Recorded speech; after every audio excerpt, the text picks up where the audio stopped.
नमस्कार. पल्लवी रेसिपीजमध्ये सर्वांचे स्वागत आहे. एवढी क्रीमी आणि टेस्टी अशी साबुदाणा खीर तुम्ही कधी खाल्ली आहे का?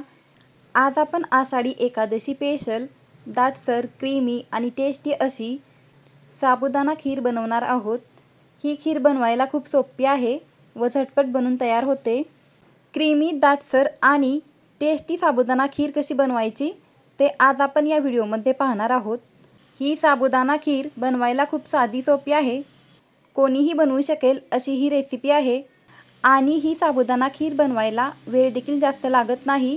अगदी कमी वेळेमध्ये झटपट ही साबुदाणा खीर तयार होते. चला तर मग बनवूया उपवासाला चालणारी व लहान मुलांना खूप आवडणारी अशी साबुदाणा खीर. साबुदाणा खीर बनवण्यासाठी इथे मी एका छोट्या वाटीमध्ये 15 बदाम घेतलेले आहेत आणि दुसऱ्या वाटीमध्ये 10 काजू घेतलेले आहेत. सुरुवातीला आपल्याला बदाम कट करून घ्यायचे आहेत. आवडेल त्या आकारामध्ये तुम्ही बदाम कट करू शकता. इथे मी उभ्या आकारामध्ये बदाम कट करून घेत आहे. सर्व बदाम आपल्याला कट करून घ्यायचे आहेत आणि ते एका वाटीमध्ये काढून ठेवायचे आहेत. इथे आपले बदाम कट करून झालेले आहेत, ते एका वाटीमध्ये काढून घेऊ. बदाम कट करून झाल्यानंतर आपल्याला काजू कट करून घ्यायचे आहेत. इथे मी एका काजूचे 2 भाग करून घेत आहे. तुम्ही छोट्या आकारामध्ये देखील काजू कट करून घेऊ शकता.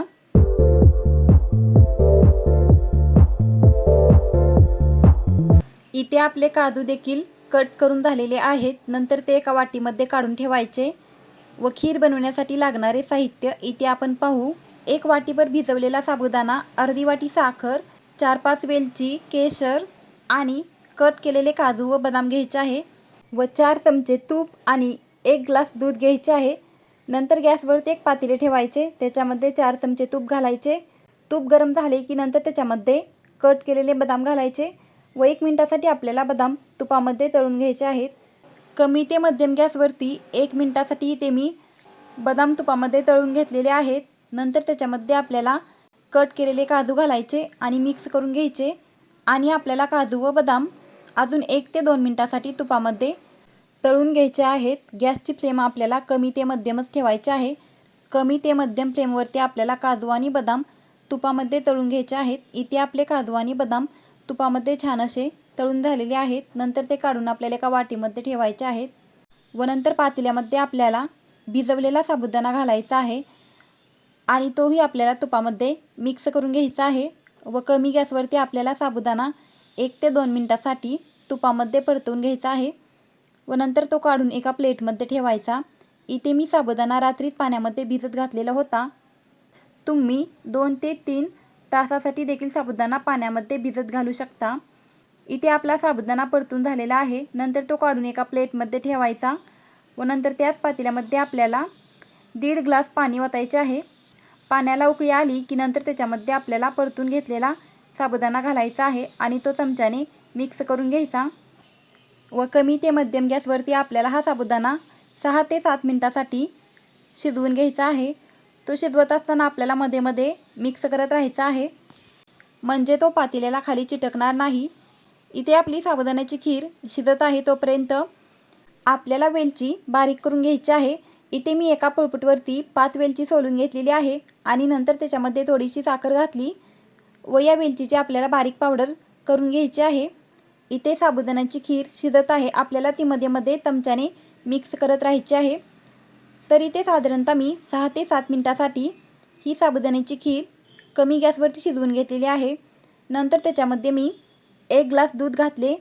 दूध आपल्याला साबुदाण्यामध्ये छान असे मिक्स करून घ्यायचे आहे व नंतर त्याच्यामध्ये आपल्याला केशरच्या काड्या घालायच्या आहेत. ज्या ग्लासने मी पाणी घेतलेले होते त्याच ग्लासने इथे मी 1 ग्लास दूध साबुदाण्यामध्ये घातले आणि मिक्स केले.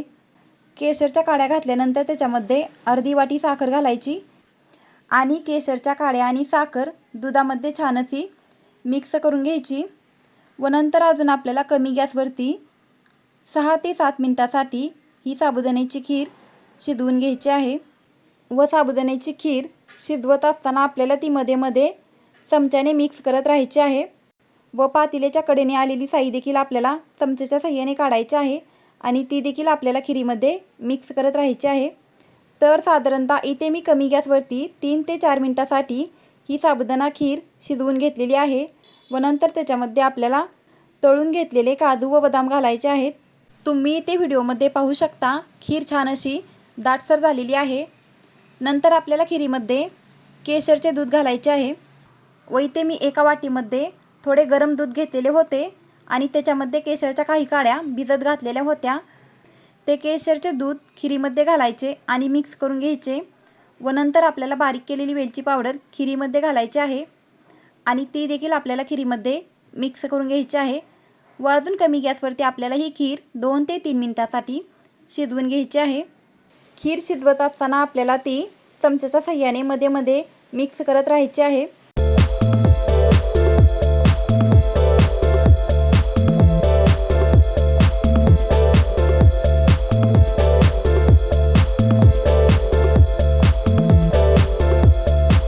साधारणतः 1 ते 2 मिनिटे झाल्यानंतर इथे मी गॅस बंद केला आहे।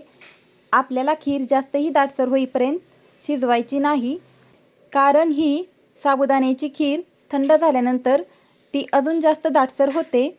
ही साबुदाण्याची खीर थोडीशी पातळ असतानाच गॅस बंद करायचा आहे, म्हणजे ती थंड झाल्यानंतर अजून जास्त दाटसर बनते। व्हिडिओमध्ये दाखवलेल्याप्रमाणे आपल्याला साबुदाणा खीर बनवायची आहे। त्याच्यापेक्षा जास्तही दाटसर बनवायची नाही किंवा त्याच्यापेक्षा जास्तही पातळ बनवायची नाही। इथे आपली दाटसर क्रीमी टेस्टी अशी साबुदाणा खीर बनलेली आहे। थंड झाल्यानंतर ती अजून जास्त दाटसर होते आणि तुम्ही ही साबुदाणा खीर गरम असताना सर्व करू शकता किंवा ती थंड झाल्यानंतर थोड्या वेळासाठी फ्रीजमध्ये ठेवून देखील सर्व करू शकता। मी ही साबुदाणा खीर गॅस बंद केल्यानंतर साधारणतः 5 ते 7 मिनिटांनी एका डब्यामध्ये सर्व केली। त्यावेळेस ही साबुदाणा खीर जास्त गरमही नव्हती व जास्त थंडही नव्हती व नंतर मी वरून तळलेले काजू आणि बदाम घातले व थोडे केशर घातले।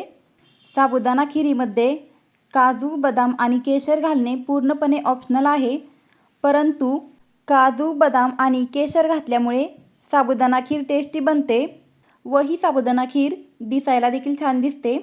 तुम्ही ते व्हिडिओमध्ये पाहू शकता, साबुदाणा खीर पूर्णपणे थंड झाल्यानंतर ती छान अशी दाटसर बनलेली आहे। तर तुम्ही ते व्हिडिओमध्ये पाहू शकता, इथे आपली दाटसर क्रीमी व टेस्टी अशी साबुदाणा खीर बनून तयार झालेली आहे। तर तुम्हाला ही साबुदाणा खीर आवडली का ते कमेंट करून नक्की सांगा। व्हिडिओ आवडला असेल तर व्हिडिओला लाईक करा व चॅनलला सबस्क्राईब करा। धन्यवाद।